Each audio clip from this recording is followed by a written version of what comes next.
Kamerayı tutma. Aynı yer.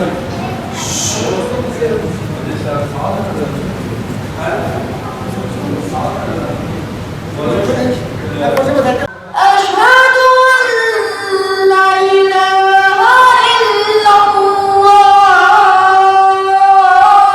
حي على الفلاح إلا الله ربنا رب هذه الدعوة التامة والصلاة القائمة الله أكبر. المغضوب عليهم ولا الضالين.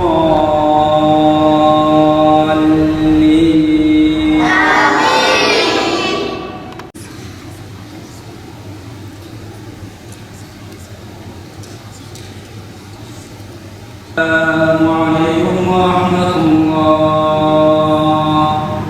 السلام عليكم ورحمة الله.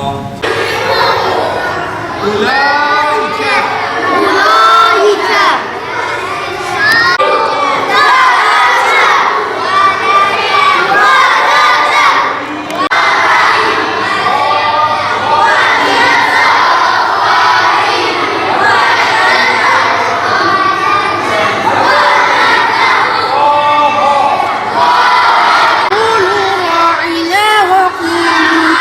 وقولوا انظرنا واسمعوا وللكافرين عذاب أليم. Devam ki. Değeri ve ayet basın. Yap. Şimdi harfi sadıha basın.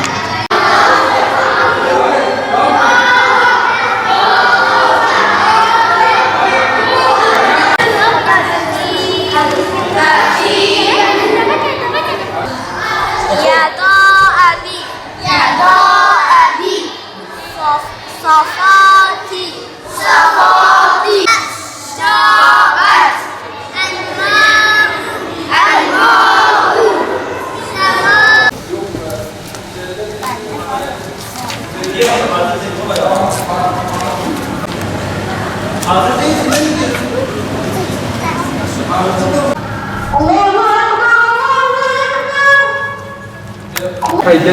Her gün akşam namazı öncesinde arkadaşlarımızla camiye geliyoruz.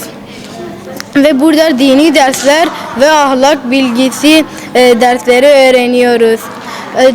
Birlikte namaz kılıyoruz. Cemaatle namaz kıldıktan sonra ise buraya gidip Kur'an-ı Kerim okuyoruz. Ve Kur'an-ı Kerim'imizi okuduktan sonra yatsı namazını cemaatle kılıyoruz ve öğretmenlerimizin verdiği ödevleri burada yapıp kitaplarımızı okuyoruz. Sonrasında ise kitaplarımızı hocalarımız desteğiyle tekrarlayıp eve gidiyoruz. Camiye geldiğimiz için çok mutluyuz. Arkadaşlarımızla oynuyoruz ve burayı çok seviyoruz. Her gün camiye geliyoruz. Camide Kur'an'ımızı okuyoruz, namazımızı kılıyoruz. Seyyidimiz bize edebi, tesbihatı falan bize öğretiyor. Sonra hep buraya gelip Kur'an'ımızı okuyoruz. Sonra okulda öğretmenimiz hangi ödevi verdiyse onları gelip güzelce yapıyoruz. Perşembe, pazartesi günü ikramlarımızı alıyoruz. Seyyidimizi çok seviyoruz. Bundan gurur duyuyoruz.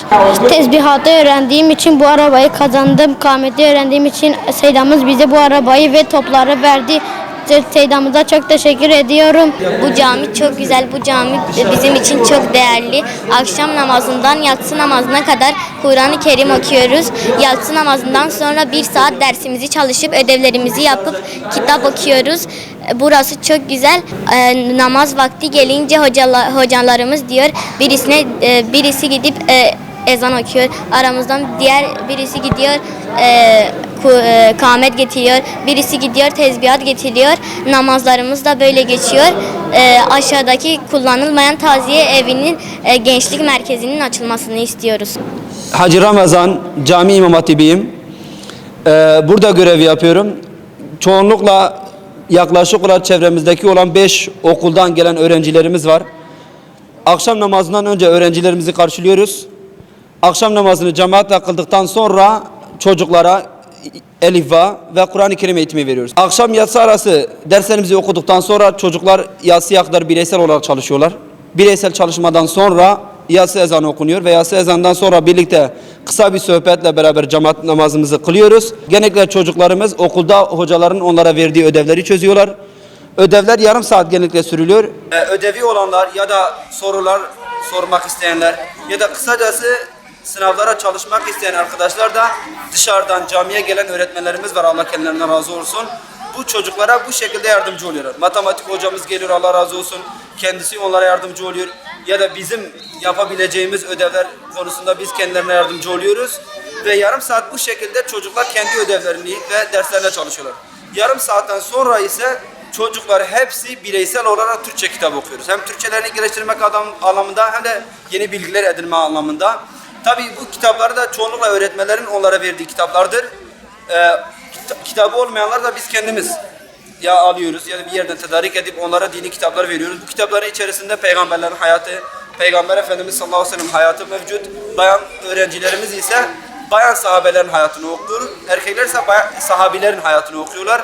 Ta ki saat 9'a kadar. Saat 9'dan sonra ise bireysel yani 9'dan sonra herkes evine dağılıyor. Evi uzak olan kişileri ise Hüseyin hocamız Allah razı olsun kendisi arabasıyla onları bırakıyor. Yakın olan kişiler ise zaten kendileri beraber bir şekilde evlerine gidiyorlar ve dağılıyoruz bu şekilde yani. Bunu yapma amacımız ise yani hem okul hem Kur'an bilimlerine gelince eski medrese usulleri gibi. Yani bizim aldığımız eğitim elhamdülillah Seydalarımız da bize öğrettiği gibi eskiden medreselerimizde hem ilmi dediğimiz hem de fenni dediğimiz bilimsel olarak kitaplar okunurdu. Şimdi biz de bunu yapmaya çalışıyoruz. Yani tek İmam Hatip yetiştirmiyoruz.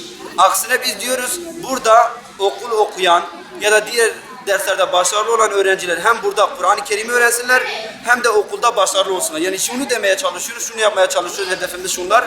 Yani okulla beraber kendi Kur'an ve sünnetini öğrenebilen bir nesil yetiştirmeye çalışıyoruz.